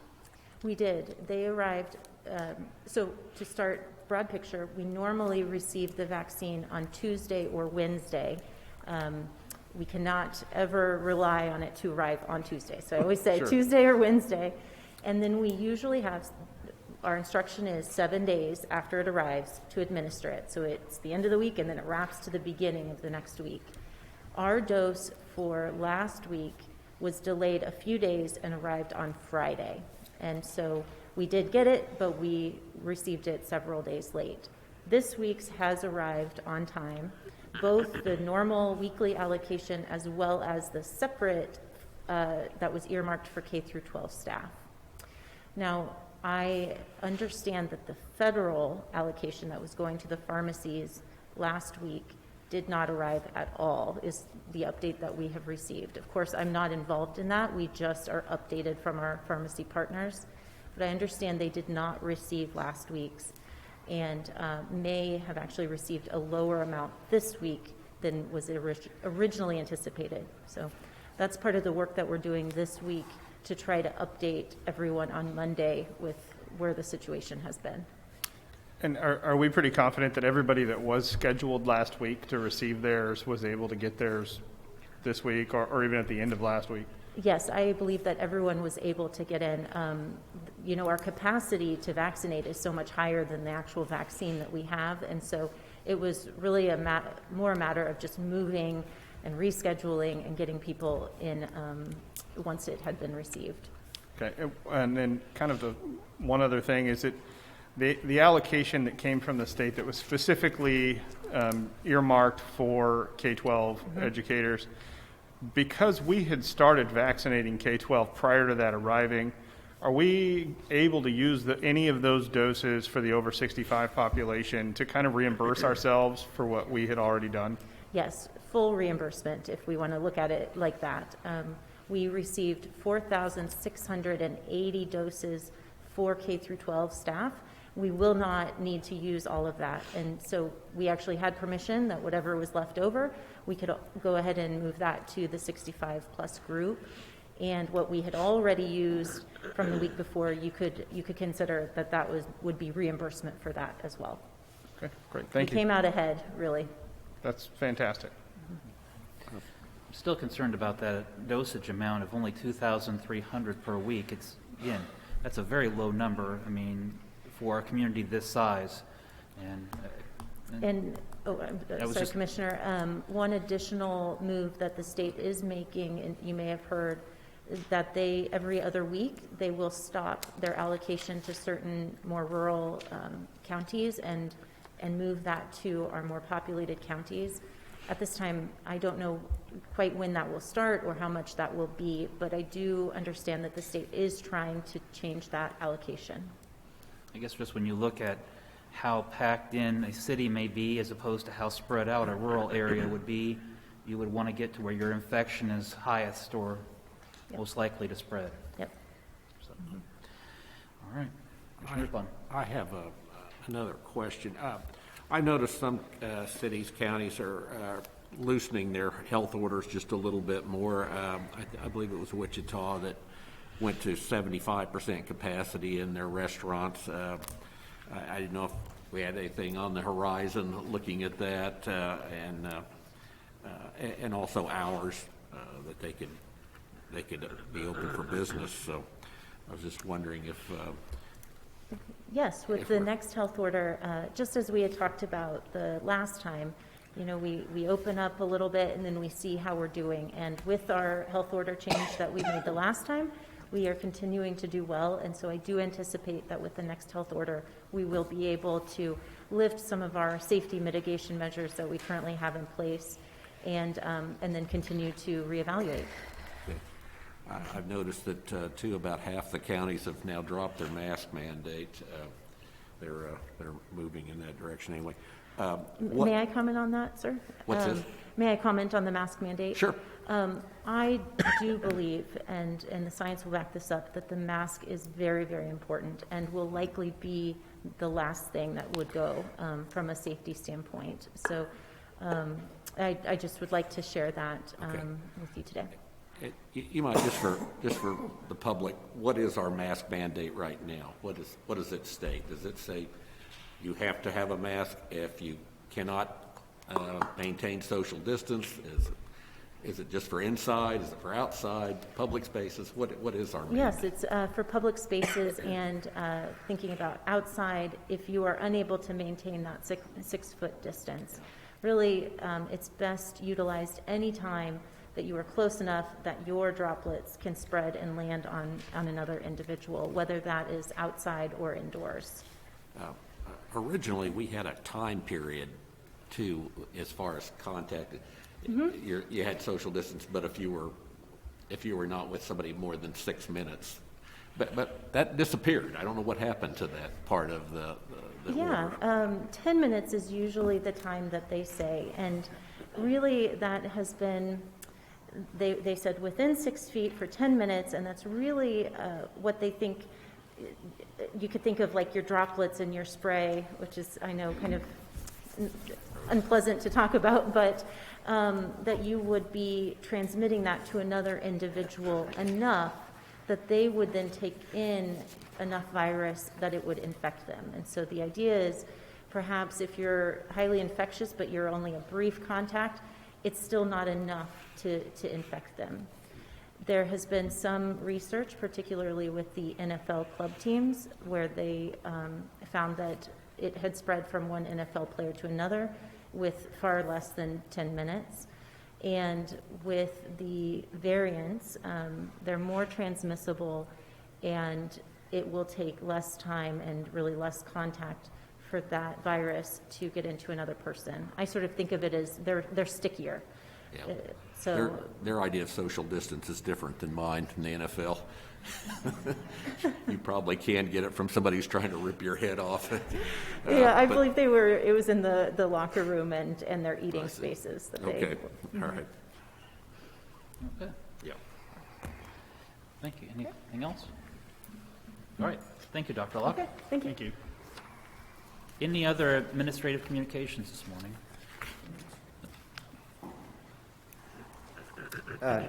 Joseph Hopek, I spoke to you a few weeks ago about the scorecard, and I do want to express to Dr. Locke my appreciation as a 69-year-old man going on 70. I'm glad for your work with the vaccine. I'm also glad that you're looking at the scorecard, and I'm glad that you're eliminating part of it. And your questions, gentlemen, especially you, Commissioner Cook, just highlight the misrepresentation that our scorecard is giving to our community, okay? And it's better not to publish something that's bad. It's better not to publish anything than to publish something that's a misrepresentation. So the fact that our scorecard went up, and I just saw it, I got a text during this meeting, so I'm just looking at this now. The fact that our scorecard went up in the face of plummeting daily volumes shows that our scorecard is a misrepresentation. We should be getting rid of this thing until we have something better, because now the community is going to see, oh, it's getting a little worse in Shawnee County right now. You know, that's not right. On our scorecard, 1 in 940 Shawnee County people got infected this week. 1 in 940. The CDC guidelines, the second highest category, which is where our scorecard is, says That's where you have large-scale controlled community transmission, including schools and workplaces. Does that sound like 1 in 940 people? It's a total misrepresentation. Where we really are, and I'm just using the CDC guidelines that are referenced in our scorecard, we are in evidence of isolated or limited community transmission. Case investigations are underway, and there's no exposure in large communal settings. That's where we're at. That is the lowest CDC category. That is no to minimal community transmissions. So our scorecard continues to be published with misrepresented information. I'm sorry to say that, but I'm glad you're working on it, but don't put out the bad one for now. That's all I want to say. Thank you. Thank you.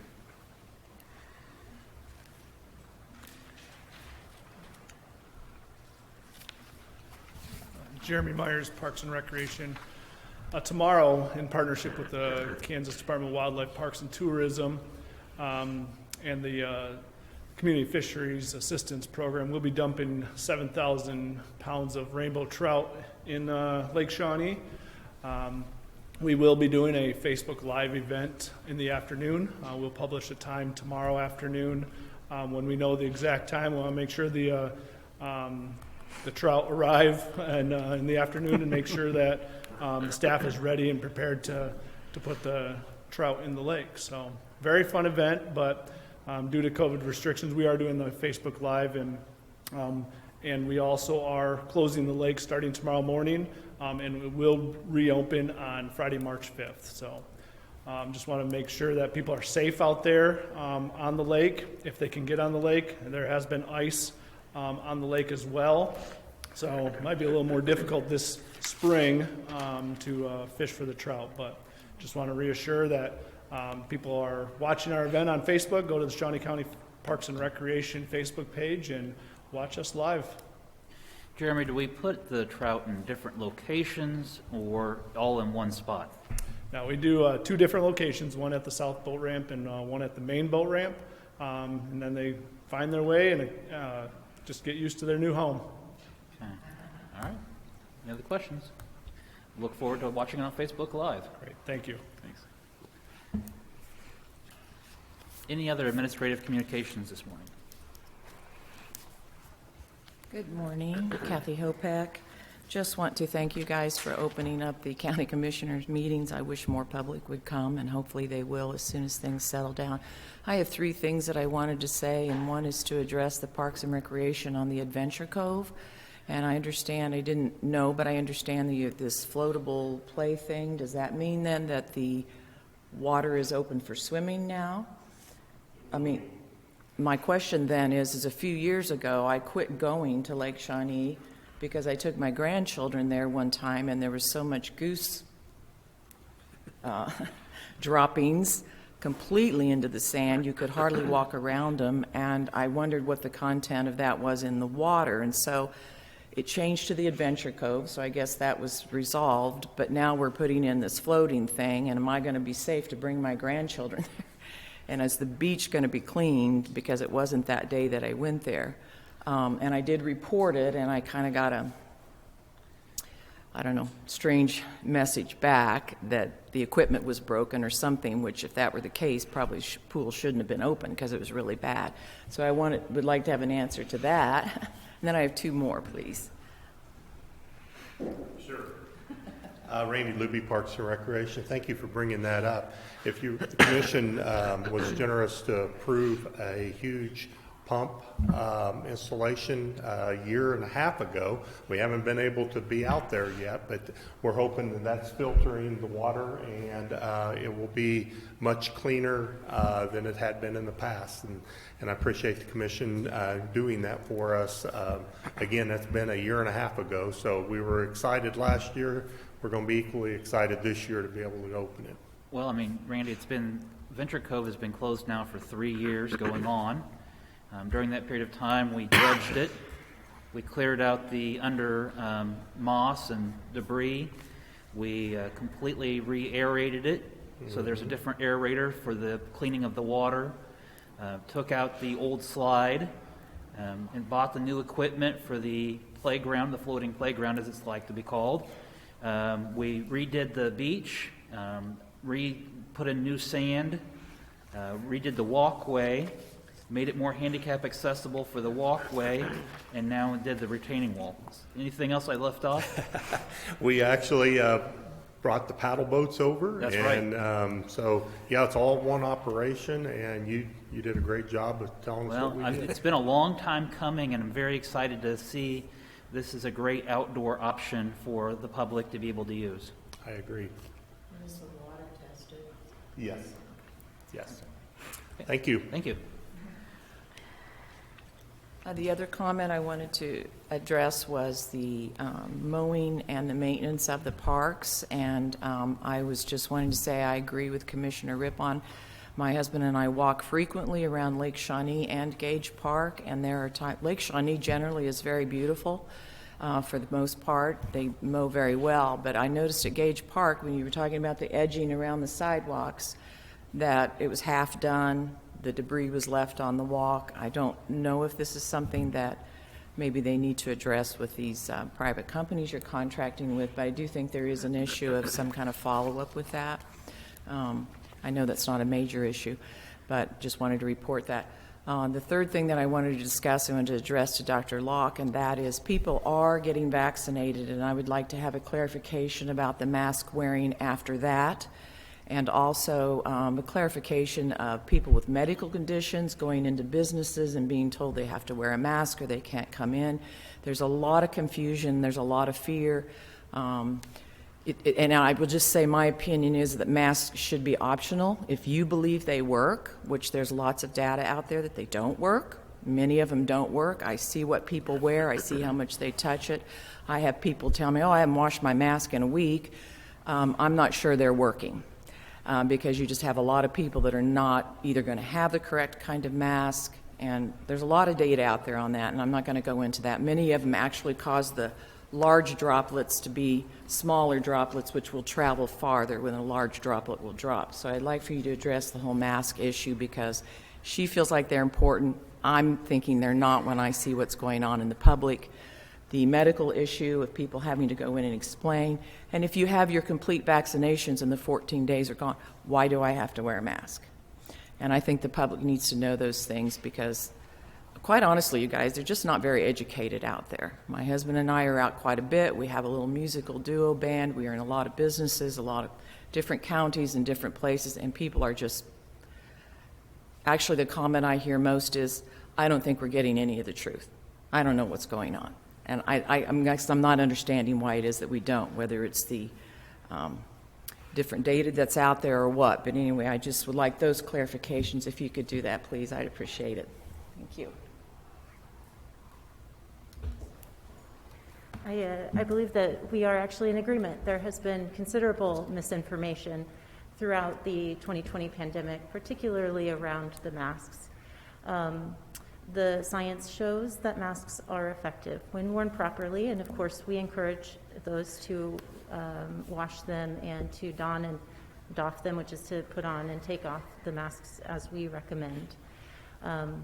But as I will reiterate, the science does show that they work, and they have been one of the key mitigating factors for why we are improving. So, that's just what I would like to point out today regarding that. Now, there is a question, and I understand that this is on a lot of people's minds, including my own. What do we do with a mask once we have been fully vaccinated? I have been fully vaccinated, and I continue to wear the mask as well. That's the current guidance. So why? At this time, the vaccines work extremely well in both preventing you from getting sick at all, or if you do become infected, that you would have symptoms so mild that you might not even know that you really have been infected. There's still the possibility, however, that you could, if you have the virus inside of you, although you're not experiencing symptoms, you could still transmit that to someone else. Now, the science is still, as has been the theme throughout the pandemic, it's still underway, it's still being developed. we, myself and the medical community, do believe that we will soon have enough scientific evidence to support that we will not have to wear it after we are vaccinated. However, we cannot guarantee at this time that we could not transmit it to someone else. And that is truly why we wear the mask. We do get some protection for ourselves, but we wear the mask for others. And so we are protecting our community when we wear our mask.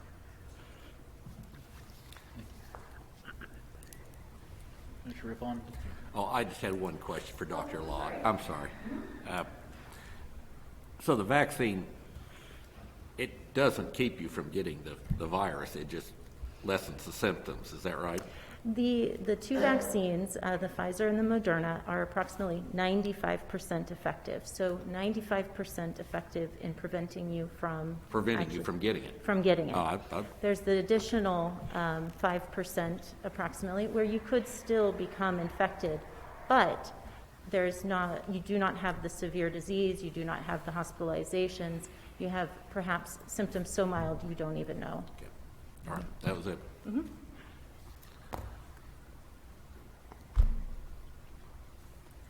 Thank you for that. I think there is data out there that says that masks don't work, and that's been coming from a lot of other different countries and stuff, and I just think that all of that should be looked at. My other question is if the K through 12 teachers are getting vaccinated, why do my 13 grandchildren have to wear a mask all day at school? It's been proven, the CDC and everyone else said kids should be in school. They don't spread it. They don't. I mean, I'm not understanding why children have to be wearing a mask all day at school and be in plexiglass.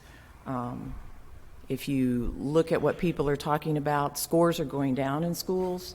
Kids are not doing as well. The virtual learning hasn't worked. There have just been multiple problems, and there have been a lot of psychological and emotional and social problems going on with children in schools. If you talk with teachers or parents or anything like that, it's a problem. And so I'm not understanding why children have to continue to wear masks at school, and I'd like for you to address that.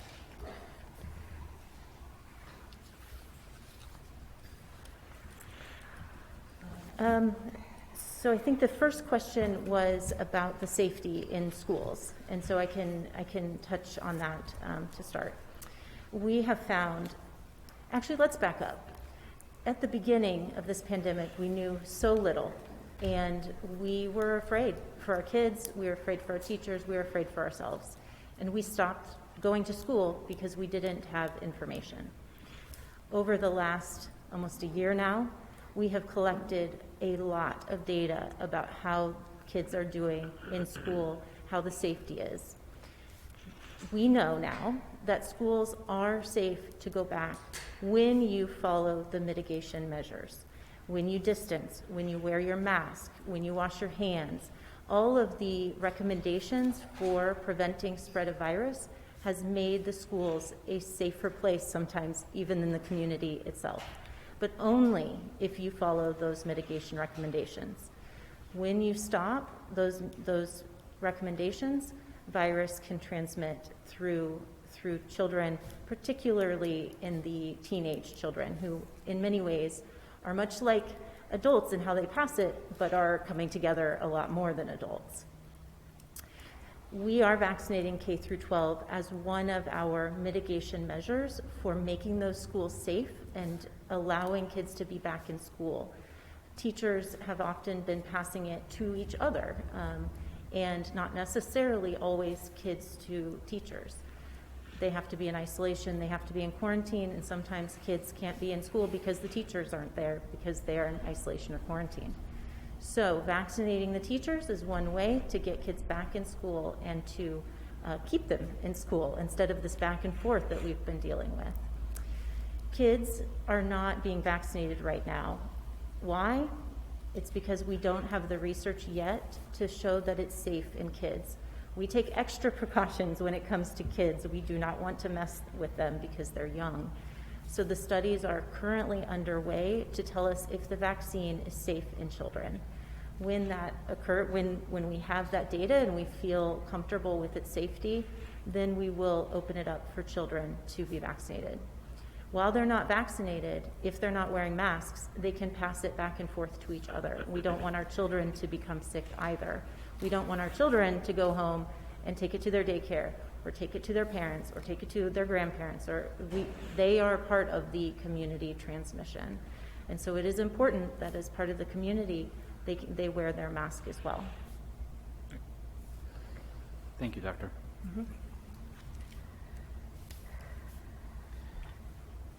Commissioner Rippon, anything? Oh, sorry. I'm sorry. Well- I just would like to express my opinion that I think masks need to be optional. And I think that people are adults and they're able to figure out whether they want to wear one or not. You know, we never had all this ruckus over other viruses or influenza or anything else that's gone around. It's just like everybody's kind of gone crazy with this one thing. My other question is nobody hears about the flu this year. Is COVID testing people for COVID instead of influenza? I've seen some data that's possible, that's been happening, that it's actually been influenza. So I think that there's just a lot of information out there that does not really, as far as I'm concerned, my personal opinion, actually fits this narrative. But I think as adults, we should be able to choose whether we wear a mask or not. If you feel like it works, then you're going to be safe. You know, and that's just my personal opinion. I think that the scorecard is incorrect. I think we're in a much better shape than we are. And I think that we need to give that freedoms back to people to make their own decisions, for businesses to make their own decisions. I had a business owner tell me the other day that nobody understands the hard sweat and love that you put into your business and how much you want it to go. And then this comes along and they're all just struggling. They have people coming at them from all different directions. We are creating a lot of tension in our community, I feel, because of incorrect information. So I would just ask that the commissioners really look at this and make a decision what is really best for the community and let people make their own decisions. Thank you for your opinion. Commissioner Rippon? I have nothing to report. Commissioner Mays? Nope, nothing from me. Nor do I. Madam Clerk, our next item. Item 6, executive session. There is not a need for an executive session today. We are adjourned.